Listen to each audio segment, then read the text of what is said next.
My name is Natalie. I'm 35, a programmer at a tech startup in Seattle. My life now revolves around clean lines of code and a cozy apartment. But 5 years ago, everything collapsed. My husband, Derek, left me and our daughter, Lily, to run off with another woman. He vanished, took all our shared assets, and left behind a cold message demanding a divorce. 5 years later, he suddenly came back, standing at my doorstep with her and a little girl, speaking as casually as if no time had passed. I need $75,000 for emergency surgery and, if possible, a new car. Before I tell you what happened next, let me ask you this. If someone who once betrayed you came back begging for help, what would you do? Leave your answer in the comments. Thank you for being here. Now, let me tell you my story. The day Derek left, it felt like all the air had been sucked out of the house. The sound of the door closing was dry and final, dragging with it a void that would never be filled. He didn't say a word, just sent one text. I want a divorce. Period. No explanation, no turning back. I stood in the kitchen, gripping my phone, my heart pounding so hard I thought it might burst. Lily, just 3 years old, clung to my leg and looked up, asking, "Where's Daddy, Mommy?" I knelt down, hugged her, and tried to hold back tears. I had no answer. We used to have a simple life, not wealthy but stable. I trusted him so completely that I never even checked our accounts, until the day the bank notified me everything was gone. All he left behind was a divorce petition and a mountain of credit card debt in my name. 1 month later, he told the court he didn't want custody, but the truth went beyond that. No custody, no visitation, no support. He just wanted out. I could have gone after him for child support. Any lawyer would have said so, but I didn't. Maybe I thought I could manage on my own, or maybe I was just too exhausted. After the divorce, Derek disappeared. A friend said he moved away, lived with the other woman, and raised her daughter Megan. He never called, never asked about Lily. My mother-in-law, Susan, was the only one who stayed. She didn't condone what her son had done and kept in touch, watching Lily when I worked late. She became my rock. Her quiet kindness felt like a kind of strength. Derek didn't send anything, not a call, not even a birthday card for Lily. Once a year, I'd get an email from him. "Hope you're doing well." Derek. Empty words, like he was just checking a box. Meanwhile, I was barely surviving. After the divorce, I worked as a waitress at a diner, just making enough to cover rent. On good days, after paying for daycare and utilities, I had about $100 left, sometimes less. We were always one misstep away from falling apart. Lily and I ate leftover food from the diner, half-eaten bread, cold fries. I smiled at her, pretending everything was fine. But inside, I was crushed with worry. 3 months later, I took on more jobs, house cleaning, then cashiering at a grocery store. Every dollar went to rent, electricity, or a new pair of shoes for Lily. I lived in constant fear, afraid of running out of money, afraid that Lily would suffer because of me. My mother-in-law, Susan, became the light in my darkest days. She would come over, bringing a pot of hot soup and funny stories just to make Lily laugh. "I'll watch her, you go to work," she said, her voice warm but firm. I tried to pay her, but she waved it off. "Family helps each other, Natalie." One day, she pulled me aside to the kitchen table and laid down a flyer for a programming course in front of me. Her eyes lit up. "Give it another shot." "I'll pay the tuition." I shook my head, embarrassed. "You've already done too much." But she held my hand, her voice steady. "This isn't helping. It's investing in you." I looked at her wrinkled hand, resting on mine, trembling but firm, and for the first time in months, I felt a flicker of warmth in my chest. I enrolled in the course and started learning from scratch. The numbers and lines of code felt like a new world, one with rules and structure, unlike the chaos of my life. I studied at night after Lily went to sleep, my eyes burning under the glow of the screen. And I was good, really good. I felt alive every time I solved a programming problem. That same year, while I was still in the course, a major tech company sent me a job offer. When Helen visited, she placed a check in front of me and said, "If you want to start something of your own, here's the capital." "I believe in you." I simply squeezed her hand gently and shook my head. "I want to build it myself, Mom. If I've made it this far, I can build a life with my own two hands." She looked at me for a long time, then smiled. A sad smile, the kind only a mother could have when she realizes her daughter-in-law has grown, while her own son never did. I worked non-stop. During the day, I served tables at the diner, darting between crowded booths, my hair filled with the scent of coffee and toast. At night, I took freelance programming gigs, typing until my fingers went numb. Every dollar I earned, I divided carefully. One part for Lily, one part for rent, one part for savings. That first winter, after finishing my contract with a client, I sat still for a long time, staring at the number on my bank screen, unable to believe it. After paying rent and utilities, there was money left over. A feeling both unfamiliar and warm spread through my body, like I'd finally surfaced after years of drowning. I went out and bought my daughter a new coat, not one from the discount rack in the back of the store like before. For the first time, I walked into a supermarket and picked out the things I liked without needing to look at the glaring red sale tags. That night, I took Lily to a small restaurant in the neighborhood, just to taste what a day without fear felt like. Once my income stabilized, I started sending my mother-in-law $1,000 every month. Not out of obligation, but out of gratitude. Helen had never asked for anything, but I knew her old diner still had leaks in the ceiling, and the fridge worked on and off. A year later, with $100,000 saved up, I made the decision to expand my work and build the company I'd always dreamed of. A decision full of anxiety, but also full of hope. And then, something incredible happened. The business took off, and that money turned into $300,000 in just a few months. I remember sitting quietly at my desk, looking at the bank account, feeling like the world had opened up a new layer of air I never knew existed. As the numbers in my account grew, I bought a small apartment in downtown Seattle, furnishing it piece by piece the way I wanted. No more used things, no more wobbly chairs. Everything was new, and everything was mine. I called my mother-in-law and told her I wanted to bring her to live with us. She just chuckled, her voice soft like a breeze. "I love my little home, Natalie," she said. "But I'm proud of you." A few weeks later, I sent her the money to help fix up the old diner. New signage, a working fridge, new tables and chairs. On opening day, she sent me a photo. Her standing at the front of the shop, her smile full of wrinkles, but shining like she'd turned 10 years younger. I looked at the screen and smiled gently. In the end, we both got what we truly wanted. A real home, even if we didn't have to live under the same roof. One evening, 5 years later, while I was sorting through documents at my desk, there was a knock at the door. I opened it and froze. Derek stood there in a wrinkled coat, hair messy, eyes trying to look frail. Beside him was Megan, the former mistress, holding the hand of a little girl around 6. She glanced around the hallway, clearly sizing up the value of the apartment I lived in. "Natalie?" Derek said in a low voice. "I need to talk." I stood still. 5 years of silence, and now he showed up like nothing had happened. "How did you get my address?" I asked, my voice stiff. "Susan gave it to me," he replied. "We just moved to Seattle.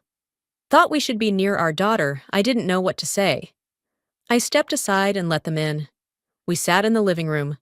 Derek's eyes wandered. New sofa, white curtains, city skyline outside the window. "You've done well," he said. "I'm proud of you." I nodded. not believing a word. He went on, spouting cliches about missing his daughter, wanting to be closer, how family was important. Then he got to the point. "I need emergency surgery," he said. $75,000. Can you help? It felt like being punched in the gut. Before I could respond, Megan chimed in. "This apartment's tiny for someone who makes your kind of money," she said with a sneer. "Your car sucks too. Must be a boring life," I stared at her. She spoke like I owed her some explanation. "I need time to think," I said, trying to stay calm. Derek nodded, forcing a tired smile that barely looked sincere. "Of course." "Take your time." They left a few minutes later. I sat on the sofa, head spinning, like the whole house had been turned upside down without anyone touching it. I called Susan. "Derek came to my house," I said. Silence for a moment. "What did he want?" she asked.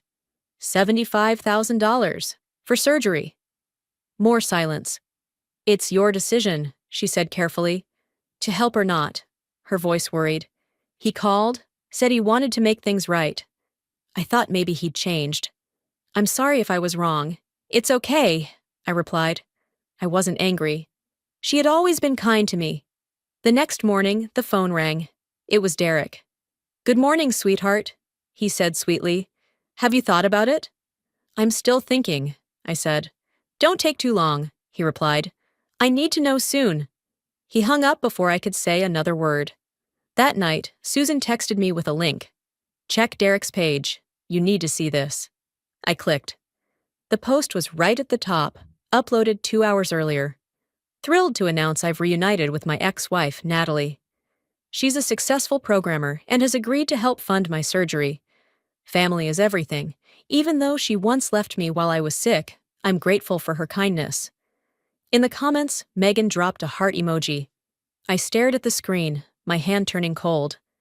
Attached was a photo he had secretly taken during their visit to my new apartment. He lied. I never agreed to anything. I called immediately. "Take the post down," I said. "Right now." The lies about me agreeing. The photo of me, "I don't think so," he said smugly. "People already believe you said yes. If I take it down now, you'll look bad." I heard Megan in the background. She snatched the phone. "By the way," she said, "I need a car. Around $100,000. And a monthly allowance of $1,000. I was speechless. On top of the $75,000, she wanted more. "No," I said. "Absolutely not." Derek took the phone back. "You're selfish, Natalie. You have money, but won't help your own husband." "You left me," I shouted. "You took everything and abandoned me and Lily. And now you show up demanding money?" "That's the past," he said coldly. "Move on." "You are not my family," I said. "You're a stranger." His voice turned dark. "You'll regret this." I blocked his number immediately. A few days later, I was coding when Deepa, the company's CTO, messaged me on Slack. "Natalie, you need to come in." I arrived to find her at her desk, looking uneasy. "A man came by this morning," she said in a low voice. "Claimed to be your ex-husband. He stood by the pantry and shouted in front of the entire team that you're heartless, that you abandoned him when he was sick and refused to help pay for surgery." Everyone on the floor heard my heart sank, like someone had clutched it tight. "What did you say?" I asked, trying not to tremble. "I told him to leave immediately," she said. "This is a company, not a family stage. I called security to escort him out. But you should know, he made a huge scene." I thanked her and returned to my desk, my face burning. He had the nerve to show up at my workplace and slander me in front of my coworkers. Over the next few days, messages from unknown numbers flooded my phone. I must have accidentally unblocked him while cleaning up my contacts. "Natalie, I need surgery money. You're my only hope. Don't you care your daughter's losing her father? If you don't help, I'll make sure everyone at your company sees what kind of person you really are." I read them, gripping my phone, then deleted every single one. I ignored them. No replies. I wouldn't let him drag me down again. One weekend afternoon, while I was teaching Lily how to paint, the doorbell rang, urgent, repeated. I looked through the peephole. Derek and Megan. He held an old teddy bear, his smile crooked. "Hey, sweetheart," Derek said, grinning like nothing had happened. "Can we come in? I just want to see my daughter for a bit." I opened the door, let them in one last time, not out of trust, but to end it once and for all. Lily was sitting on the rug, building blocks, wide-eyed at the man claiming to be her dad. I sat close beside her, arm wrapped tightly around her shoulders like a silent shield. Derek knelt down, voice sweet as honey. "Do you miss Daddy, Princess?" Lily pressed closer into me, saying nothing. I watched his eyes scan the apartment, like a predator sniffing out prey. Megan stood in the corner, pretending to scroll her phone, but her fingers didn't move. Susan, in the kitchen making tea, suddenly paused. "Natalie," she whispered tensely, "your office." I glanced over, the door slightly ajar, soft light spilling from the laptop. My heart pounded. I stepped quietly down the hall. She was in my room. I pushed the door open. Megan sat at my desk, laptop open, fingers clacking like rain. The screen showed a black command line window. I lunged, yanked the power cord. The screen went black. Megan turned, face pale, but quickly put on a fake smile. "What are you doing?" I was just looking at photos. I said nothing. Just stared her down, cold, unmoving. I slammed the laptop shut, clutching it to my chest. "Get out," I said, my voice low but sharp as a blade. "Both of you." Now Derek walked in, pretending to be confused. "What's going on, Natalie?" I didn't answer. I simply pointed at the door. When they left, I locked it tight, heart still pounding. Susan put a hand on my shoulder. "Check everything now." I opened the laptop, ran a virus scan. Every second felt like a year. The result popped up. I froze. A keylogger had been installed, tracking every keystroke, passwords, bank accounts, emails. Installed 10 minutes ago, exactly when Megan had been sitting there. I wiped the software, changed every password, activated two-factor authentication. Then I shut the laptop and sat still, staring at the screen's faint reflection. I wasn't angry anymore. What I felt was something clearer, colder, final. This wasn't about family anymore. This was a crime. I should have called the police right then. I should have, but I didn't. I didn't want to drag my daughter into another storm. I needed something solid, not chaos. So I called my lawyer, Jason. He'd helped me back when I started the company. A calm, principled man who understood how I handled things. "Jason," I said, "I need to file for a restraining order." "I have evidence." He replied simply, "Tell me everything." I told him about Derek and Megan showing up, the threatening messages, and how Megan had installed spyware on my laptop. I sent over the full system report, screenshots, installation logs. Jason moved quickly. Within 2 days, he had the full case ready to submit to court. Every detail was in the report. The exact timestamp the software was installed, the access code, the IP address matching Derek's home, and the string of messages demanding money, threatening, slandering me. "This is more than enough," Jason said as he reviewed the final file. "We have clear evidence of data breach and personal threats. You will be protected." The hearing was held a month later. It was closed to the public, but the air in the courtroom was still thick and suffocating. I sat beside Jason. Across from us sat Derek and Megan, each with their own lawyer. The judge read through every page of the evidence, his eyes pausing on the system log. "This is a serious offense," he said slowly. "Installing software to steal personal data, unauthorized access to financial information. This isn't a family matter." Derek's lawyer tried to defend him. "Your Honor, my client simply misunderstood. This was a miscommunication. He meant no harm." But the judge cut in. "He's 32 years old. That's old enough to know better. This is no misunderstanding." The gavel came down. The restraining order was granted permanently. Derek and Megan were forbidden from contacting or coming near me and my daughter, with a 500-foot radius around our home and my workplace. Walking out of that courtroom, I felt something strange. Not joy, not hatred, just a quiet emptiness. I had protected the life I built. And this time, no one would ever violate it again. I thought it was all over after the trial. But 3 days later, while I was sitting in front of my work monitor, finishing the last lines of code for a project, my phone suddenly buzzed. A notification from the bank. Two-factor authentication request. I froze. My heart raced. A rush of possibilities ran through my head. System glitch. Wrong account. I opened the banking app, my fingers ice cold. The transaction history was right there. A transfer request for $25,000 to a strange account, initiated just 10 minutes earlier. The two-factor authentication had blocked it in time. But just seeing that number felt like someone had broken into my home in the middle of the night and rummaged through every drawer. I called Jason immediately. My voice trembled, but was steady. Jason, he tried to withdraw money again. It just happened, on the other end. He paused for a few seconds, then said firmly, "Don't touch anything." "I'm calling the police now."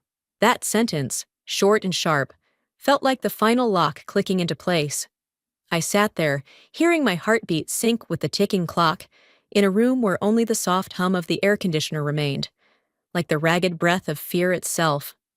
The police launched the investigation the same day. They worked with the bank's cybersecurity team to trace the IP address that initiated the transaction. I followed every step of the updates closely. I still remember the fourth night after it happened, just after I had tucked Lily into bed, when my phone rang. It was the lead investigator. His voice was steady and cold. "We've found it, Ms. Natalie." The transaction was made from Derek Carter's personal device. I stood there, frozen, speechless for a moment. He continued, voice lower now. "He didn't just violate the restraining order. This was intentional fraud. We'll begin filing criminal charges." "Thank you," I whispered, then hung up. In the quiet apartment, streetlights poured through the curtains, casting a long strip of light on the wall. I held my daughter close, feeling the warmth of her small body. A part of me, just a small part, still felt pity. After all, he was once the man I promised to grow old with, and he is Lily's father. But the rest of me, the part that had become all too familiar with betrayal, manipulation, and midnight phone calls, felt only a chilling sense of relief. A week later, the police sent the final report. Derek and Megan were charged with data breach and financial fraud, placed on probation with a criminal record. I didn't attend the hearing. Jason represented me. When he called to inform me, he kept it brief. I stayed silent, staring out the window. The city lights still burned bright. Months passed, slowly, like the final scenes of a horror film winding down. Derek and Megan remained on probation, required to check in weekly with the court.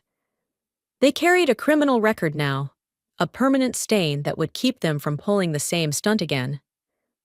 According to Susan, I heard Derek sold his last car, then vanished with Megan out of the city. No one knew exactly where they went, and I didn't care. I didn't want to know. I just wanted them out of my life, like a nightmare that finally fades with the sunrise. I took a few days off work, needing to clear my mind of their shadow.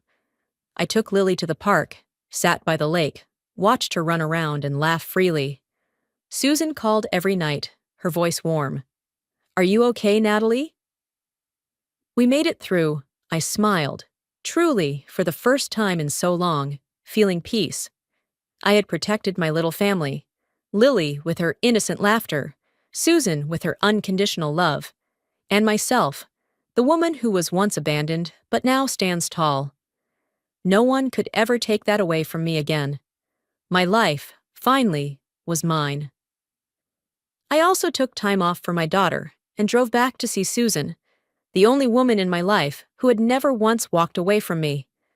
She still lived in that little house at the end of the street, where the warm yellow light spilled from the old window each night, just enough to make you feel at peace.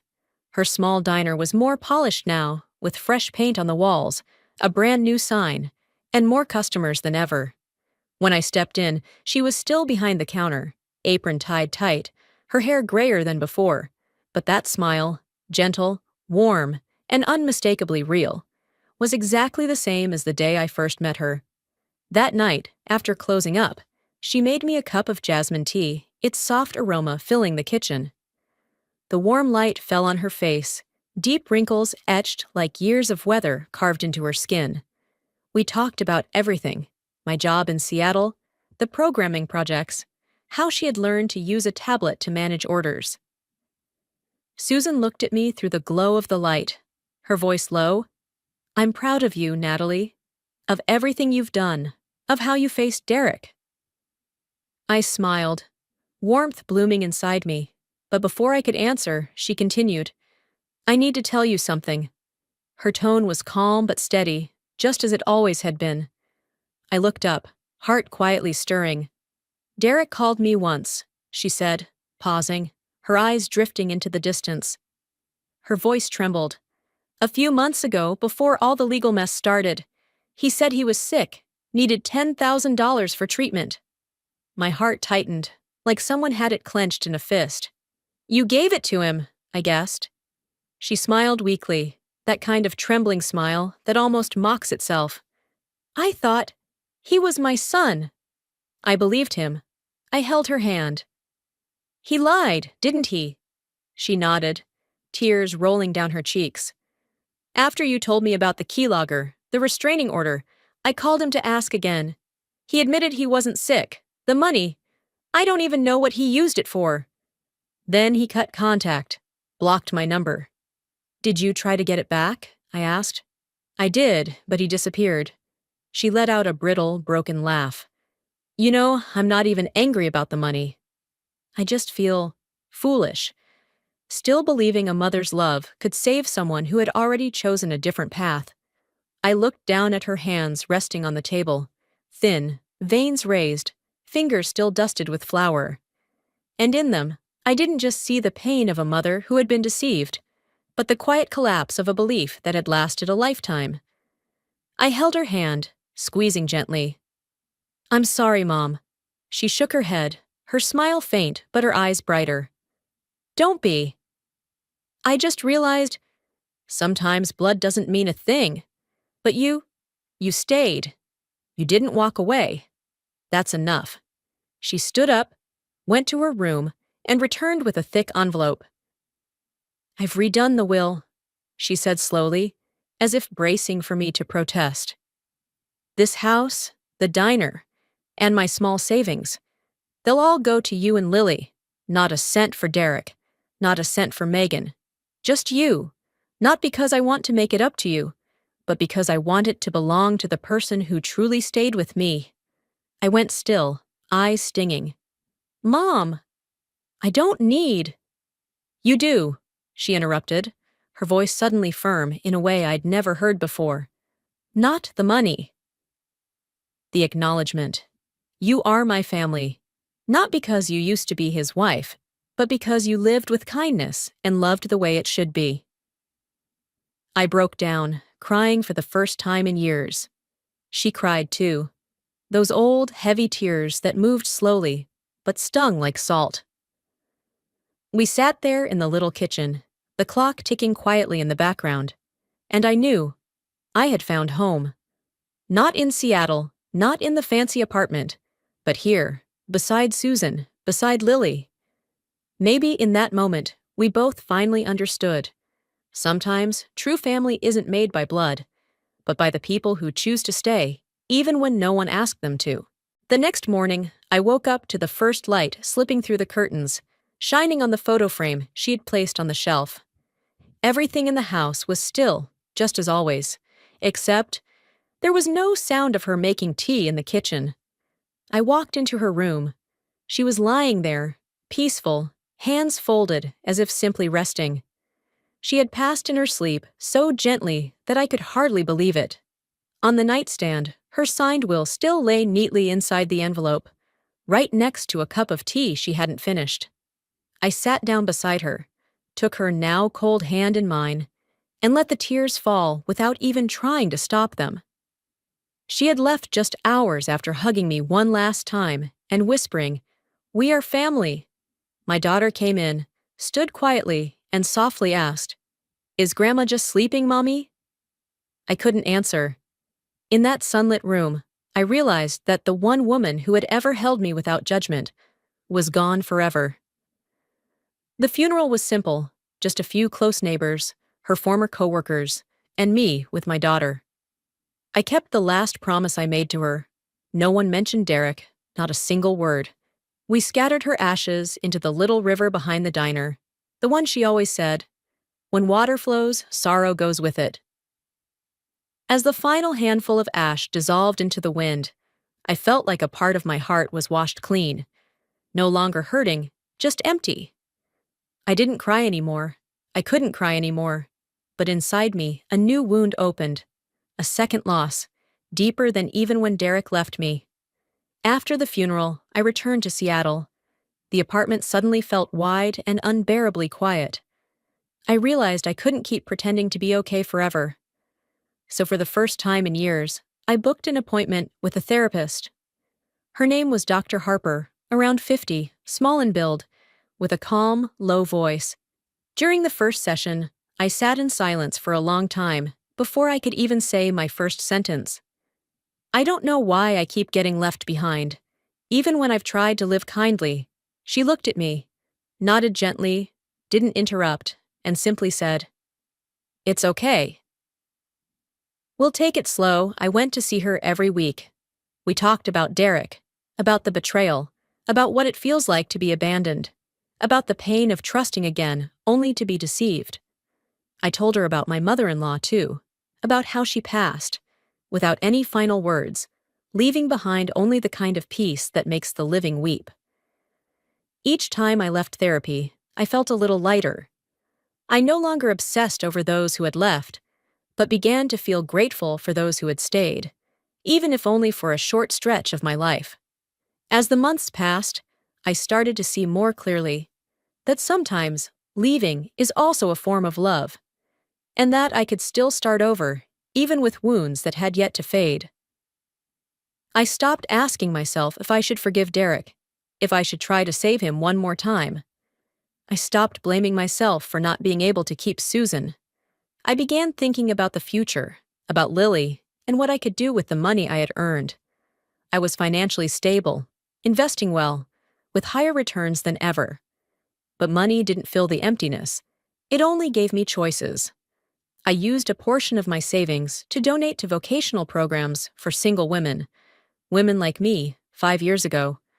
Lost, alone, but still resilient. I didn't want them to have to rise alone in the dark. I wanted them to know that somewhere there was still light, even if faint. Just like the light I once received.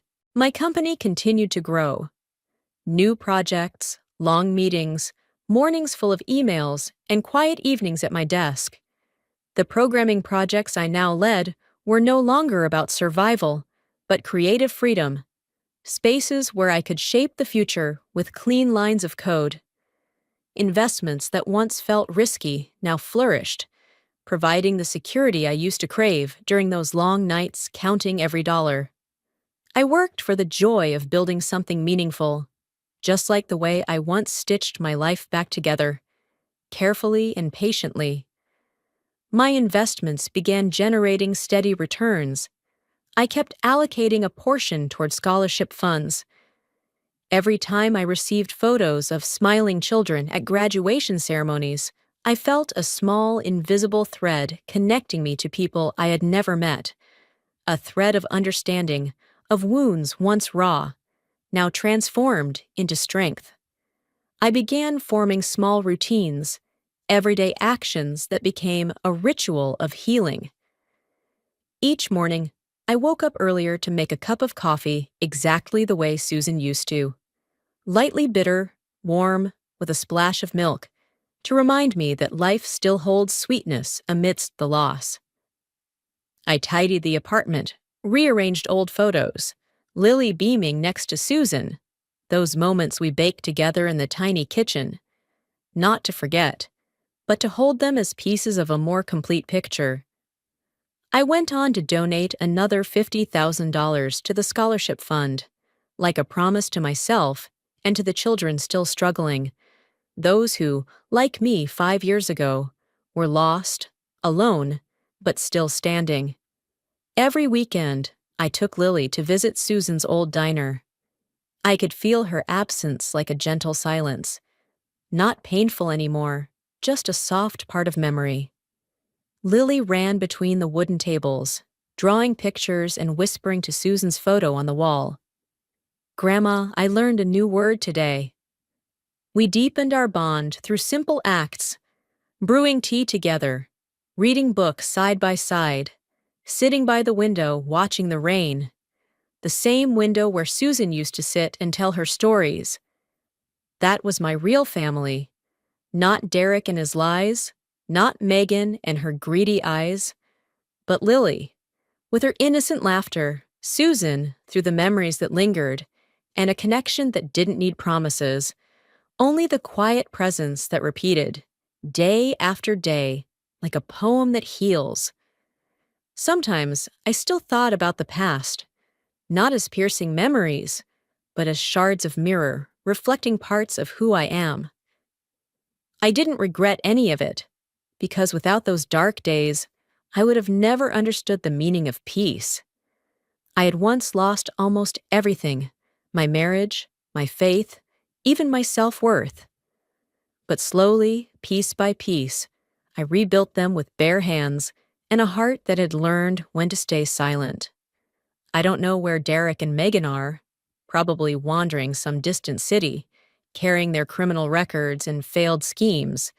And I don't care anymore, truly don't, because my freedom is no longer tethered to them.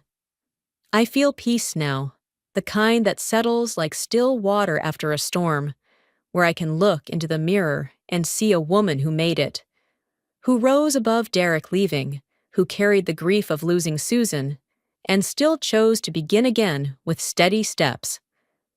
My life is simple now. I work, raise my child, read books, write a few journal lines, and smile when I think about the people who once helped me stand. I no longer search for validation from others. I don't need to be loved to feel worthy. I just need myself, steady enough, kind enough, and quiet enough. This life, finally, truly belongs to me. And maybe, if I had to say one thing to close it all, it would be, some wounds never disappear, but one day you'll look back and see they've bloomed. And if you're still listening, maybe you too have walked through storms like I have. Loss, betrayal, and nights that felt endless. I just want to say this to you. You'll be okay. One day you'll wake up and realize you're no longer shaking. Please share your story in the comments. I read them all. And who knows, maybe your story will be the light someone else is waiting for. And if this is your first time on the channel, don't forget to hit subscribe, because we're still telling stories like this, stories of betrayal, awakening, and the quiet strength it takes to stand up on your own. Thank you for listening, and may you find peace in your own way. You know what's worse than your ex-husband showing up uninvited to your 4th of July barbecue? When he arrives as your younger sister's +1, wearing the grin of a man who's just found a loophole in your divorce agreement.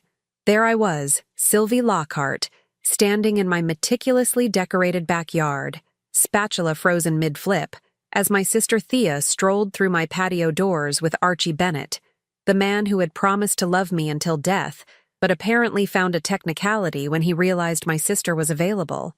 The patriotic bunting I'd hung that morning suddenly felt like crime scene tape marking off the death of family loyalty. I had exactly 12 seconds to process this betrayal before my perfectly planned barbecue imploded. My mother Martha's white wine spritzer hit the deck as she dramatically collapsed into a lounge chair, hand pressed to her heart like she was auditioning for a Life Alert commercial. My father Gerald, startled by Mom's performance, knocked over the entire grill, sending hamburger patties skidding across my newly sealed patio like hockey pucks. And there, capturing every excruciating second on his vintage Super 8 camera, was my 16-year-old son Noah, already mentally calculating how many film festival submissions this documentary on family dysfunction would qualify for. "Surprise!" Thea chirped, as if she'd brought a nice bottle of rosé instead of emotional devastation. Her yoga-toned arm was linked through Archie's, and she was wearing the sundress I'd left behind during the divorce because it reminded me too much of our anniversary trip to Napa. "Sylvie?" Archie nodded, with the practiced casual tone of someone pretending they hadn't spent 11 years of marriage learning exactly which of my buttons to push. "You look, well." The silent addition of "considering everything" hung in the air like the smoke from my now flaming grill.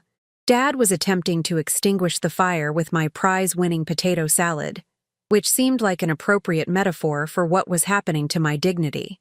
"What a pleasant surprise," I replied, in the same tone I use when the Whole Foods cashier tells me my favorite ice cream has been discontinued. "I didn't realize you two were—" I gestured vaguely with my spatula, accidentally flicking barbecue sauce onto my mother's designer sunglasses. "Dating? Yeah, it just kind of happened," Thea shrugged, as if we were discussing her spontaneous decision to try bangs, not her choice to date my children's father. "The universe just brought us together at SoulCycle 3 months ago. 3 months. Which meant this little arrangement had been going on since Easter, when Thea had asked so many detailed questions about my divorce settlement that I'd assumed she was considering leaving her CrossFit instructor boyfriend. Turns out she was just conducting market research. "The universe," I repeated flatly. "How cosmic. And neither of you thought to mention this alignment of stars to me before showing up at my house? Where my son lives." As if on cue, Noah zoomed in dramatically on my face, whispering conflict establishment to himself. The kid had been watching too many Scorsese documentaries since the divorce. "We wanted to tell you in person," Archie offered, helping himself to a beer from the cooler. The craft IPA I'd bought specifically because he once mentioned liking it, before I remembered I was supposed to hate him now. It seemed like the respectful thing to do. "Absolutely," I nodded. "Nothing says respect like ambushing someone at their own patriotic celebration.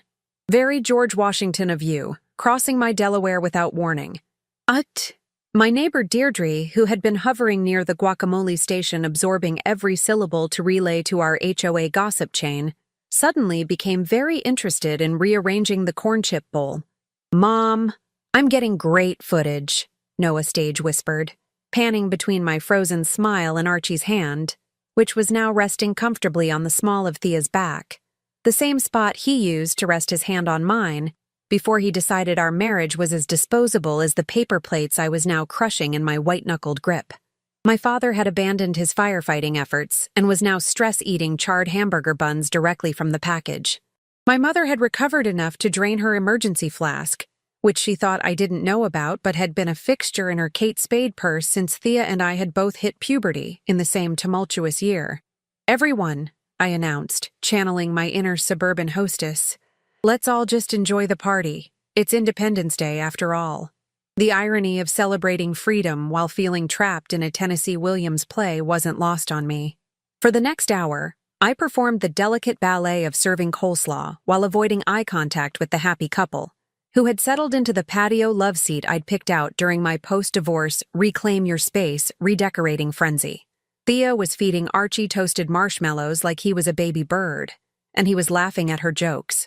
The same man who had once told me my sense of humor was a bit much for dinner parties.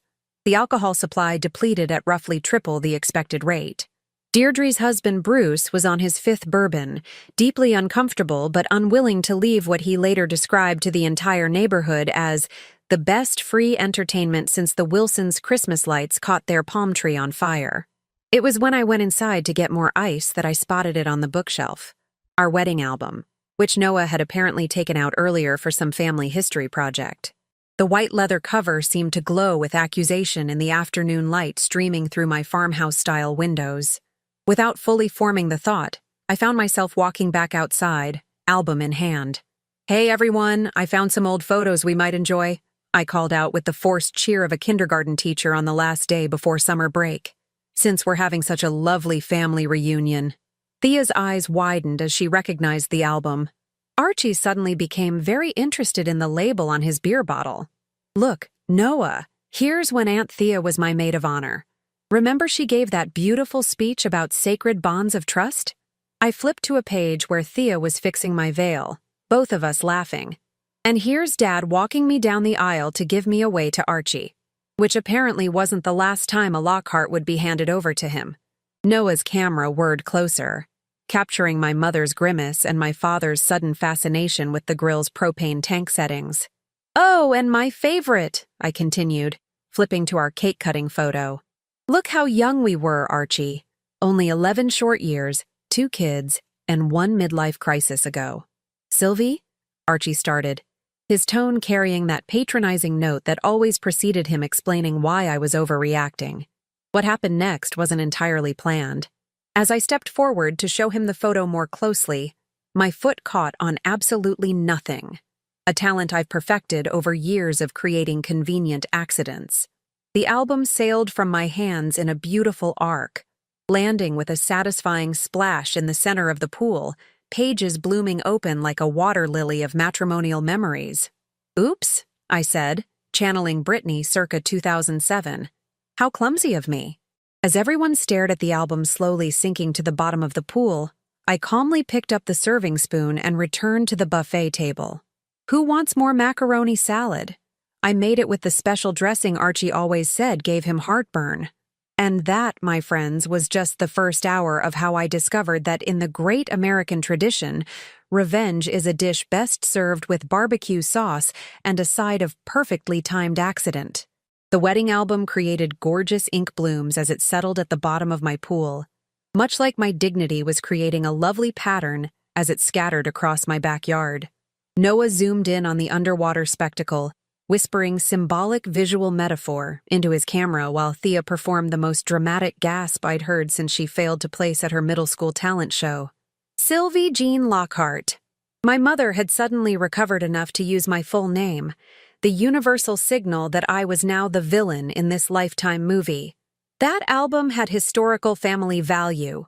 So did my marriage vows, Mom, but apparently those were biodegradable, I replied, aggressively stirring the macaroni salad like I was trying to interrogate information out of it.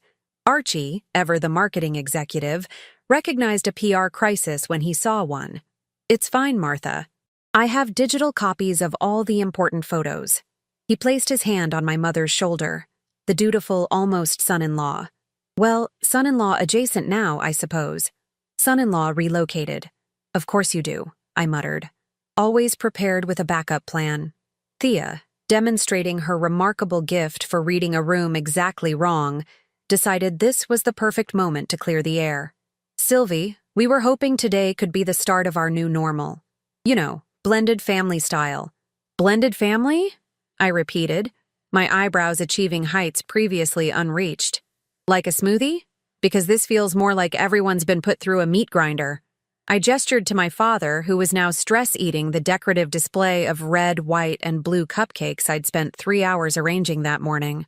My darling son, apparently deciding his documentary needed a plot twist, abandoned his camera on a lawn chair and approached the buffet table.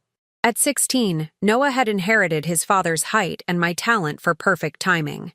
So, Dad, since you're dating Aunt Thea now, what should I call her? Stepmom? Aunt Mom? The sequel? He asked, loudly enough for the neighbors on both sides of my privacy fence to hear.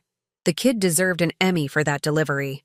Archie choked on his beer while Thea's smile froze in that particular way that yoga instructors smile when they're telling you to hold a pose that's actually dislocating your shoulder. Noah, honey, I'll always just be your Aunt Thea, she answered, her voice transitioning to that special sing-song tone adults use when they're trying to defuse a conversational bomb while secretly checking the exits. Cool, cool, Noah nodded, filling his plate with chips. Just checking the new family org chart, trying to figure out if this makes me my own cousin. My father snorted so hard he inhaled a piece of cupcake wrapper. As my mother pounded him on the back, Deirdre and Bruce exchanged looks that clearly communicated their intention to skip their upcoming anniversary cruise, if it meant missing the next episode of this neighborhood dumpster fire. Noah! Archie started, his face attempting an expression somewhere between stern father and cool new boyfriend, failing spectacularly at both. This is obviously an adjustment for everyone. Why don't we discuss how you're sleeping with Mom's sister? Great idea, Noah finished, with the brutal efficiency only teenagers can achieve. He then grabbed 2 sodas and retreated to his camera, leaving a mushroom cloud of awkwardness behind him. He's still processing, I explained unnecessarily, while internally high-fiving my son. The divorce has been hard on him. You've always let him speak to adults that way, Archie said quietly, as if we were having one of our old parenting disagreements and not standing in the smoking crater of our former family. And you've always had a talent for rearranging furniture, I replied sweetly, loading a plate with corn on the cob. First the living room, then custody arrangements, now family members. Thea, attempting to salvage the situation, plastered on her most serene yoga instructor smile. We're all just trying to find happiness, Sylvie. Archie and I didn't plan this. Really? Because your planner was always color-coded down to the minute. Remember how you organized my bridal shower? Penis straws from 3:15 to 3:45 p.m., gift opening from 3:46 to 4:52. The neighbor's teenage daughter, who had wandered over to use our pool, suddenly became very interested in the conversation. That's not fair, Thea replied, her voice quivering just enough to make my mother shoot me a warning look. You know what's not fair? I set down my serving spoon with a clang that made everyone jump. Coming to my house, where I've invited friends and neighbors, to debut your relationship with my ex-husband? On Independence Day. The irony is just, I gestured vaguely at the patriotic decorations surrounding us. It's like breaking up with someone on Valentine's Day or firing someone on Labor Day. There's a special circle in Hallmark hell for that kind of timing. We thought a family gathering would be better than telling you one-on-one, Archie offered, clearly regretting this strategic decision as much as his 2018 investment in cryptocurrency. Because witnesses prevent homicide? I asked brightly. Because family supports each other, my mother interjected, having appointed herself mediator despite being on her 3rd Valium-enhanced spritzer. And we're still family. I looked around at my backyard, transformed now from Instagram-worthy patriotic celebration to what felt like a very special episode of Jerry Springer, Suburban Edition. The American flag napkins seemed to be mocking me, little stars and stripes witnessing my humiliation. Speaking of family, I said, reaching for my phone.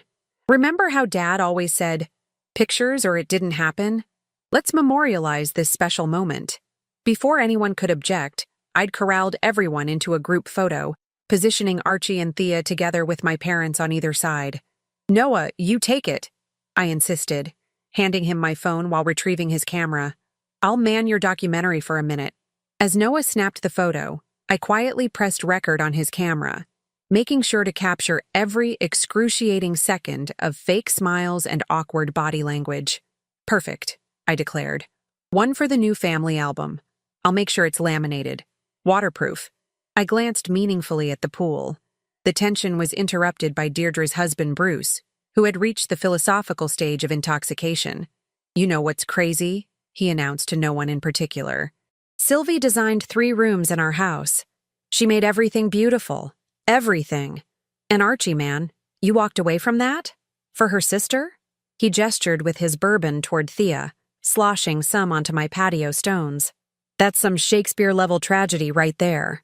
A silence fell over the gathering, broken only by the sound of my father unwrapping another cupcake. I think what Bruce means, Deirdre attempted damage control, is that divorce is complicated and we shouldn't judge. No, what Bruce means, Bruce interrupted, is that it's messed up. It's messed up and we're all pretending it's not messed up because the potato salad is really good. He raised his glass to me in sloppy salute. I'd never appreciated Deirdre's husband more. Their Christmas gift had just been upgraded from homemade cookies to a premium wine basket. As the afternoon wore on, the strain of maintaining polite conversation became increasingly unbearable. Archie tried explaining how he and Thea had reconnected at SoulCycle, conveniently leaving out how often he'd mocked indoor cycling during our marriage as glorified sitting. Thea kept touching his arm possessively while shooting me nervous glances, as if checking whether each touch was landing like the emotional gut punches they were. The final straw came when my mother, 3 drinks past discretion, started reminiscing about my wedding day. It was just magical. she sighed, apparently forgetting that one of her daughters was now dating the groom from that magical day. Sylvie was such a beautiful bride. Remember the vows, Archie? So moving. Archie had the decency to look uncomfortable. It was a beautiful ceremony. It was, Thea agreed, then realized her mistake as everyone turned to stare at her. I mean, as the maid of honor, I had the best view. Second best view now, apparently. I muttered just loud enough to be heard. As the sun began its descent, casting long shadows across my carefully arranged backyard, I stood to begin clearing plates. Archie, perhaps attempting to normalize the situation, stood to help me. An act so familiar, it sent a jolt of muscle memory through my body before anger replaced it. Thanks, I said stiffly, but I've gotten pretty good at cleaning up messes on my own lately. Sylvie, he started. I cut him off.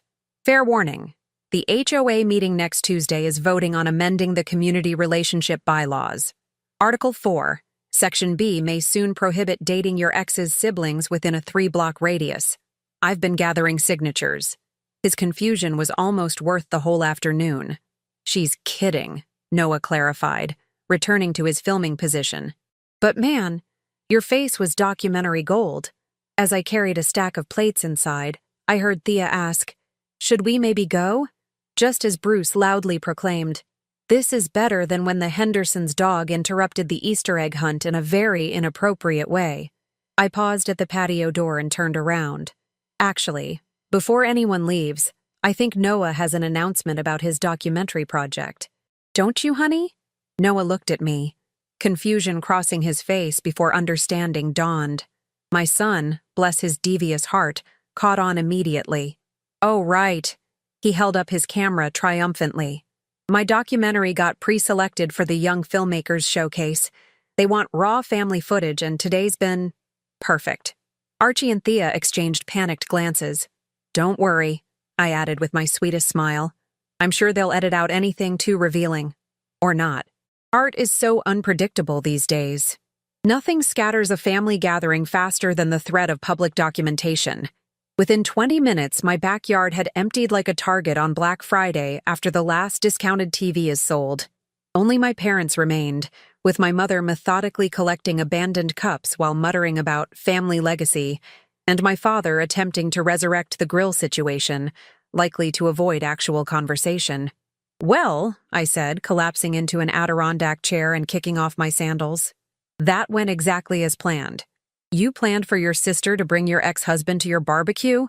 My father asked, genuinely confused. No, Dad. That was sarcasm. It's this thing I do to avoid screaming into the void.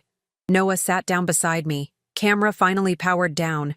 For real though, Mom, this footage is gold. The way Aunt Thea kept touching Dad's arm while staring at you for approval, textbook passive aggression, and when he tried to help with the dishes, pure dramatic irony. My son, the Scorsese of suburban treachery, I said, ruffling his hair. Just remember, documentary ethics require consent forms. Already got verbal consent when Dad was helping himself to a third burger. I asked if I could use today's footage for my school project, and he nodded. I looked at my son with newfound respect. You're either going to be a brilliant filmmaker or an exceptional lawyer, possibly both. The world isn't ready. My mother emerged from the house, her cleaning frenzy apparently complete. Sylvia Jean, this situation is unfortunate, but your behavior today was unbecoming. Unbecoming? I repeated. Mom, this isn't Victorian England. Thea is dating my ex-husband. I think I'm entitled to a little unbecoming. Your sister deserves happiness too, she insisted, though her expression suggested she found the situation as distasteful as finding a hair in her country club salad. And she couldn't find it with any of the other 1.8 million men in Phoenix? She had to go dumpster diving in my romantic past? Thea has always looked up to you, my father interjected, abandoning all pretense of grill repair. Maybe this is her way of, I don't know, being like her big sister. By dating my leftovers? Dad, that's not admiration, that's identity theft with extra steps. My phone chimed with a text notification. Speak of the she-devil, I muttered, seeing Thea's name on the screen. I opened the message, read it twice, then let out a laugh so sharp it made my mother jump. What is it? Noah asked, leaning over. Your aunt wants to clear the air over brunch tomorrow. Just the two of us. I showed him the text. Apparently, she's concerned about family harmony and moving forward positively. Are you going to go? My mother asked hopefully. Oh, I'm absolutely going, I replied, already mentally assembling my outfit. What kind of sister would I be if I didn't support Thea in her time of whatever this is? Sylvie, my father warned, using his old courtroom voice from his days as a paralegal. Don't make this worse. I'm not making anything worse. I'm having brunch with my sister. It's practically a Hallmark movie. After my parents finally left, my mother with one last pointed look and my father with an awkward pat on my shoulder, Noah and I retreated to the kitchen to finish cleaning up. You're plotting something, Noah observed, loading the dishwasher with the precision of someone who had been lectured multiple times about optimal dish placement. I'm not plotting. I'm strategizing. Same thing, different tax bracket. I smiled despite myself. When did you get so cynical? Probably around the time Dad moved out and started posting midlife crisis gym selfies on Instagram. He closed the dishwasher and leaned against the counter. Seriously though, Mom, what are you going to do? I considered my son's question as I wiped down the countertops. What was I going to do? The initial shock was wearing off, leaving behind a cold clarity I hadn't felt since the day I found Archie's text messages to his work colleague Jessica 2 years ago. Messages that had ultimately led to our divorce after I discovered his late meetings were actually dates at restaurants just far enough from our neighborhood to avoid detection. Noah, hand me your laptop, I said suddenly. He raised an eyebrow, but fetched it from the living room. I opened it and started typing. First, I'm going to this brunch. Then I'm going to have a very enlightening conversation with your aunt. About what? I turned the laptop screen toward him, showing the social media profile I'd pulled up. About how your father hasn't changed a bit. Noah's eyes widened as he scanned the Instagram page belonging to a woman named Melissa Coleman, a blonde SoulCycle instructor whose recent posts featured a familiar-looking wristwatch in the corner of several photos, along with captions about secret meetings and waiting for him to make a choice. Is that Dad's watch? Noah asked, zooming in on one particularly damning photo. The one I got him for our 10th anniversary? With the custom engraving? Absolutely. So he's cheating on Aunt Thea too? I closed the laptop. Let's just say your father has a type.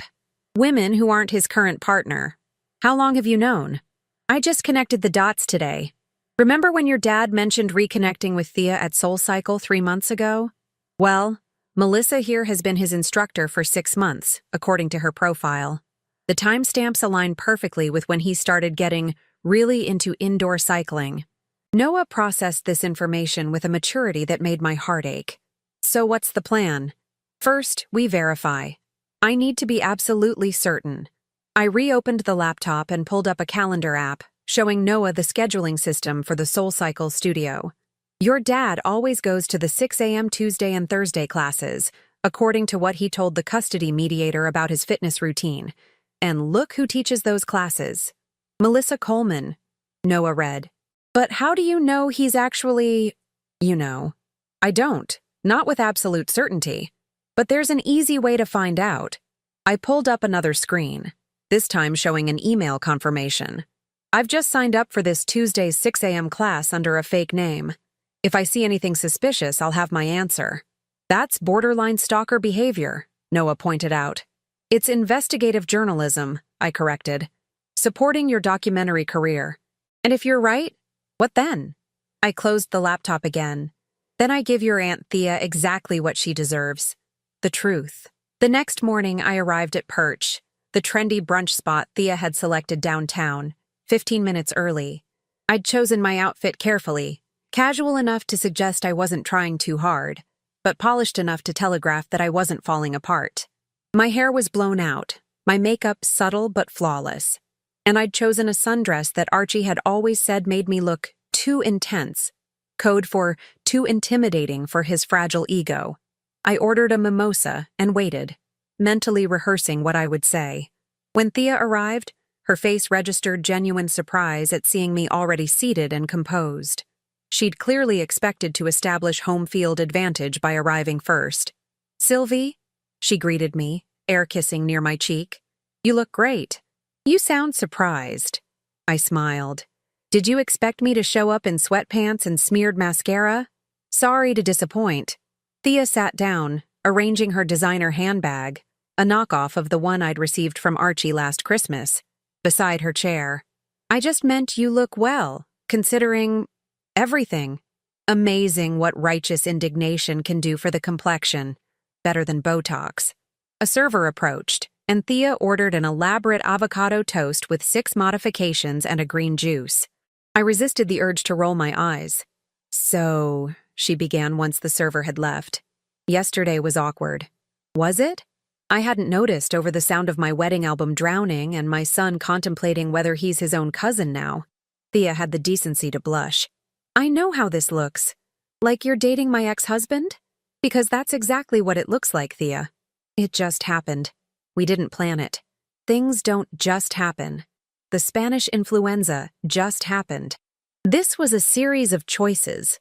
She fidgeted with her napkin. Archie and I have a connection. We understand each other. That's fascinating, considering he still doesn't understand how to separate laundry after 11 years of marriage. But I'm sure you'll fare better. Our food arrived, creating a momentary buffer in the conversation. I watched as Thea meticulously arranged her avocado toast for what I assumed would be an Instagram post later.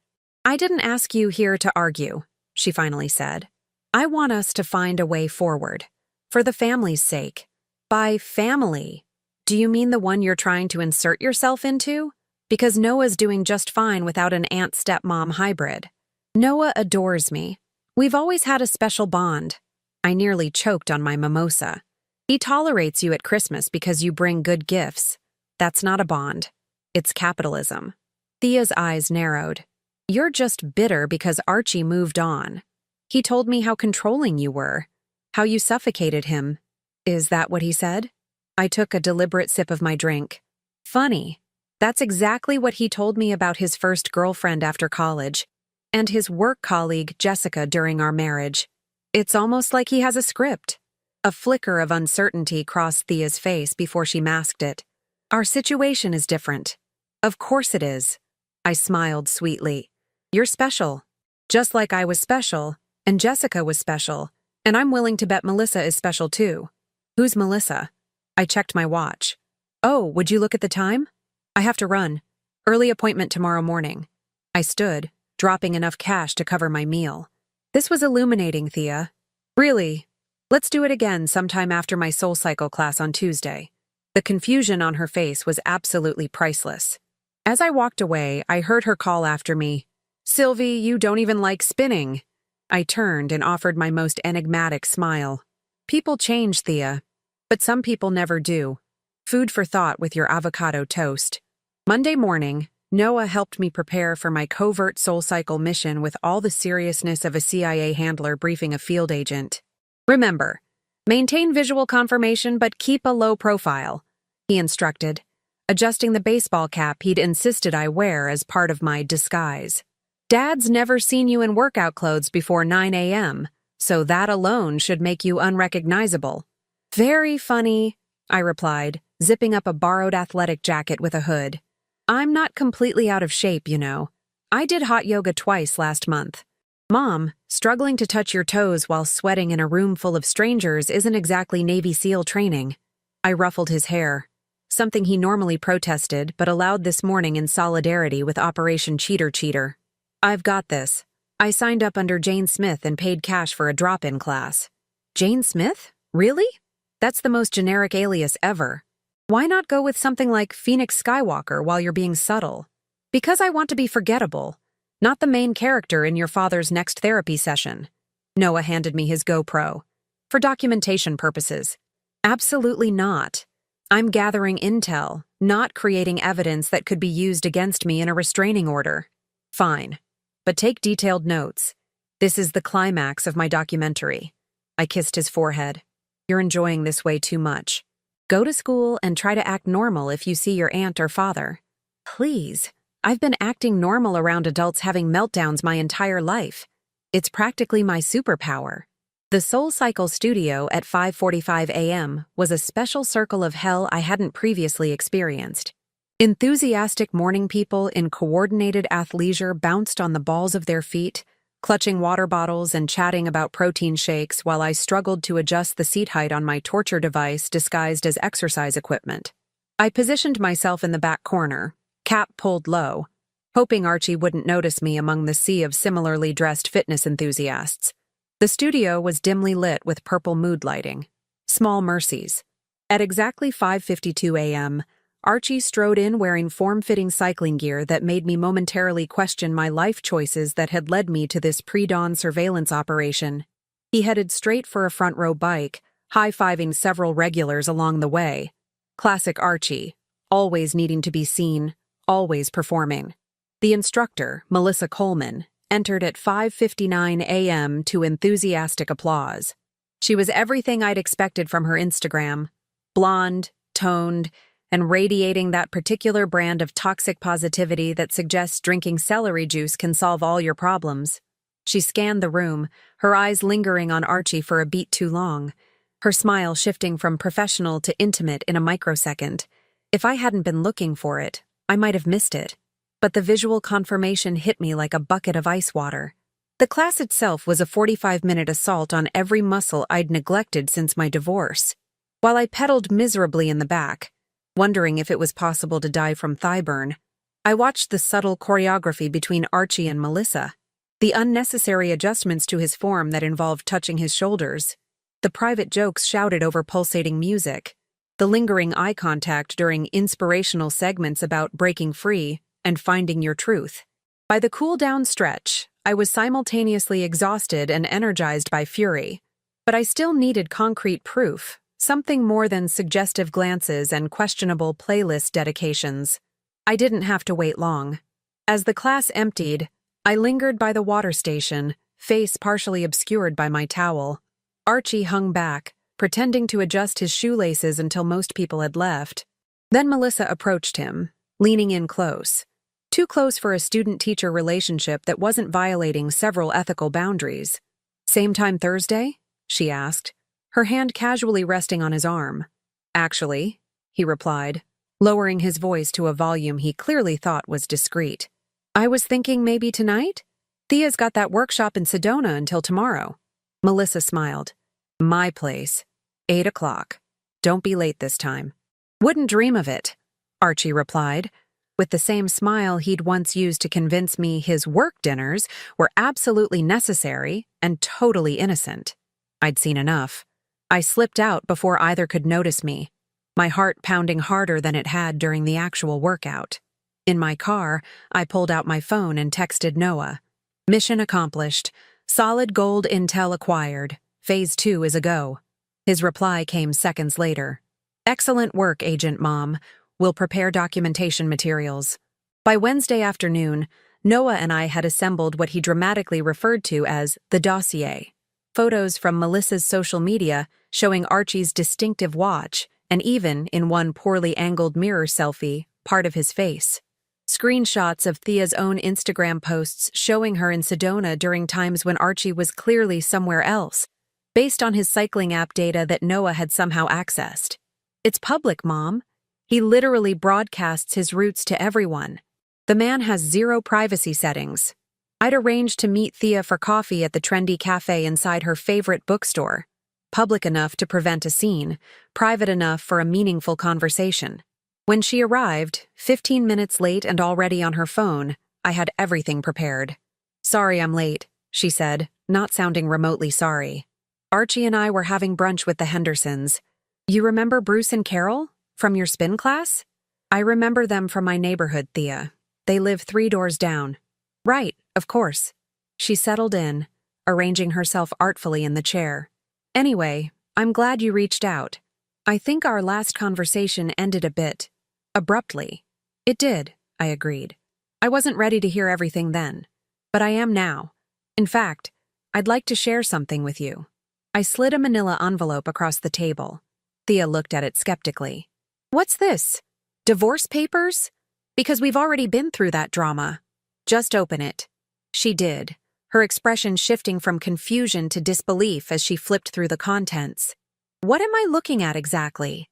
Evidence that your boyfriend, my ex-husband, is cheating on you with his SoulCycle instructor Melissa Coleman, the same way he cheated on me with Jessica from work. Thea's face flushed. These are just random photos. This proves nothing.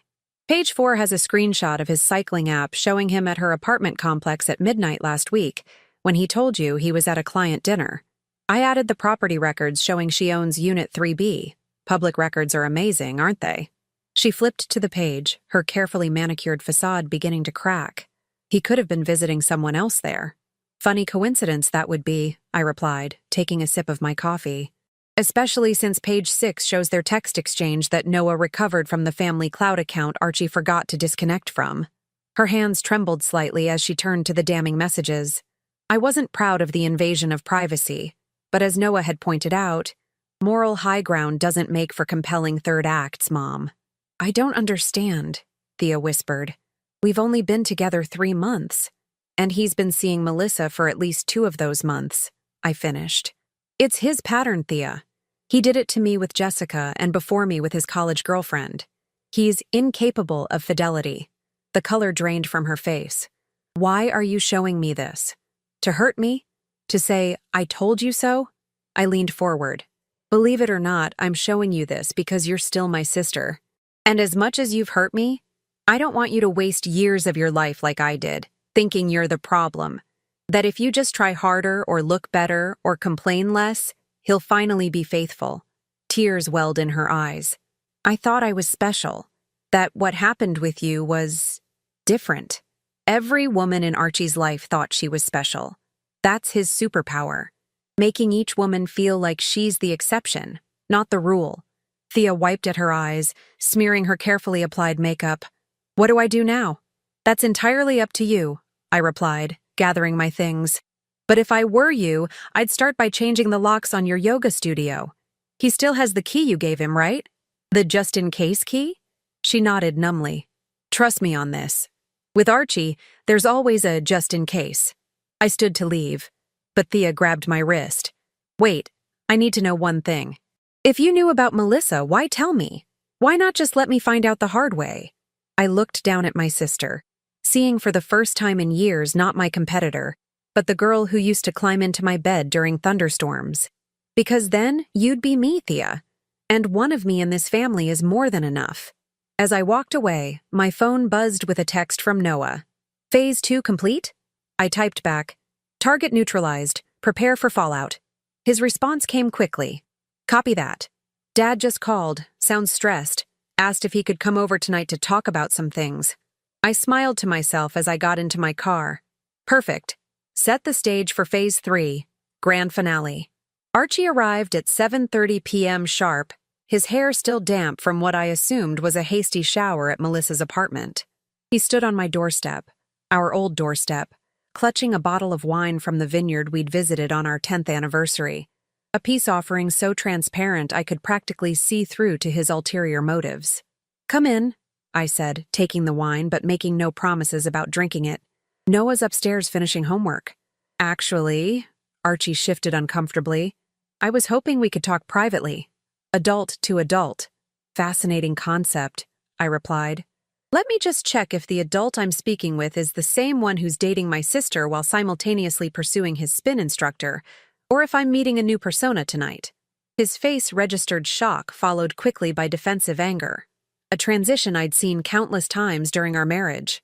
What are you talking about?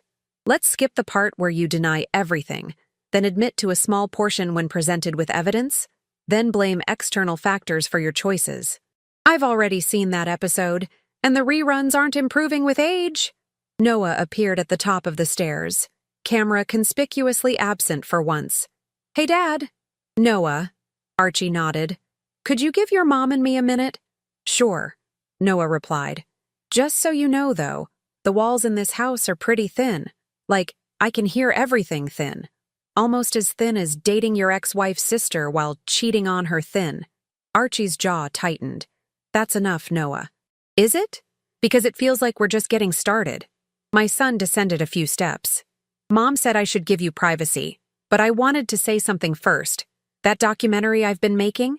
It's not actually for school. It's for me. To understand how families break and rebuild. And you know what I've learned? Archie and I both stood frozen, listening. Some things break because they were designed to fail from the beginning, like relationships built on lies. Noah looked directly at his father. I'm going to my room now, but just remember, I've gotten really good at audio editing. Great skill for college applications. He retreated upstairs, leaving behind a silence heavy with implication.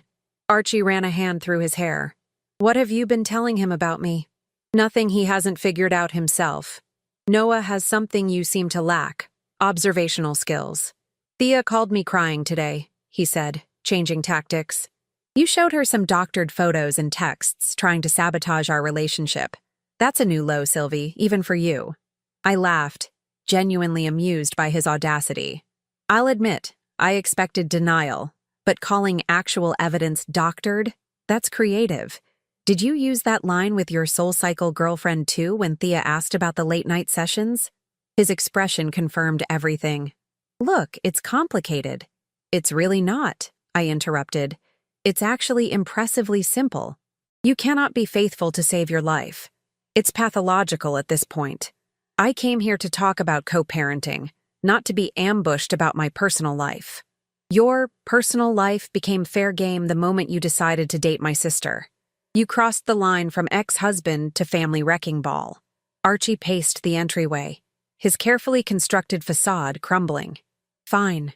Yes, Melissa and I had a thing, but it wasn't serious. And Thea and I are working through it. Congratulations. I'm sure your couple's therapist will find your serial infidelity fascinating. Maybe you can get a group discount if you include all your romantic interests. You're enjoying this, aren't you? He accused. Seeing me suffer. I considered his question seriously. You know what? A week ago, I probably would have been. But now? I mostly feel sorry for you. That stopped him. Sorry for me? Yes. Because you're going to spend your entire life chasing the next dopamine hit of new attention, never actually experiencing the depth that comes from genuine commitment. You'll never know what it feels like to be truly known by someone and loved anyway. For a moment, vulnerability cracked through his defensive exterior. Sylvie, save it.